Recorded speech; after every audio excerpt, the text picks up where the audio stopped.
અને જે હાજર માણસોને ધમકી આપે છે કે આ બાબતે જો કોઈ પોલીસને જાણ કરશો કે ફરિયાદ કરશો તો એમને પણ મારી નાખવામાં આવશે.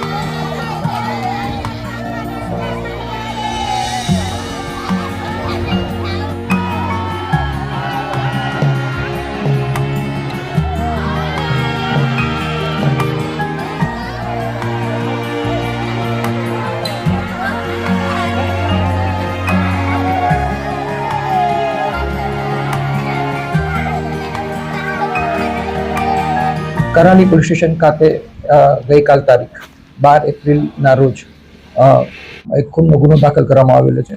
આ બનાવની હકીકત એવી છે કે આ કામે જેમનું મર્ડર થયું છે એ નગીનભાઈ બાબુભાઈ રાઠવા કે જે છે એ બોરતા ગામ તાલુકો જેતપુર પાવીના રહેવાસી છે. તેમના પરિવારજનો, તેમના પત્ની અને બાળકો સાથે અવારનવાર ઝઘડો થતો.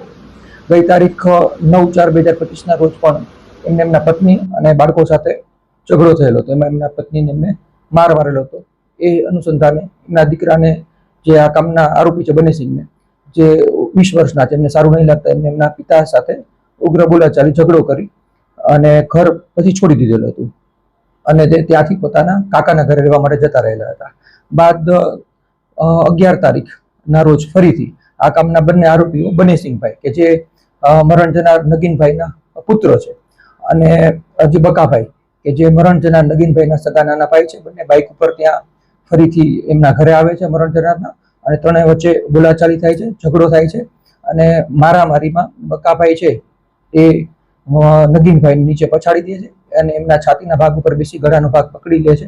અને જે બનેસિંહ જે આરોપી છે એ પોતાના હાથમાં જે લાકડું રહેલું હોય એ લાકડા વડે માથાના ભાગે અને શરીરના અન્ય ભાગ ઉપર લાકડાથી ફટકા મારે છે.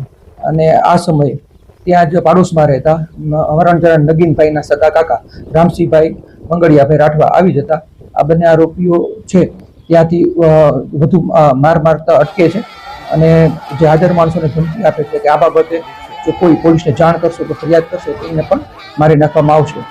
આમ છે જે બનાવ છે એ નગીનભાઈનું મૃત્યુ થતા ખૂનમાં જે ખૂનના બનાવમાં પરિવર્તિત થાય છે. આ સંદર્ભે કરાલી પોલીસ સ્ટેશનને ગઈ તારીખ 12 એપ્રિલના રોજ જાણ કરવામાં આવતા કરાલી પોલીસ સ્ટેશન દ્વારા કાયદેસરની કાર્યવાહી કરવામાં આવેલ છે.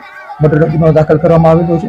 આ કામના બંને આરોપીઓને છે હસ્તગત કરવામાં આવેલા છે અને આ કામની આગળની તપાસ કરાલી પોલીસ સ્ટેશનના PSI DK પંડ્યા નાઓ ચલાવી રહ્યા છે.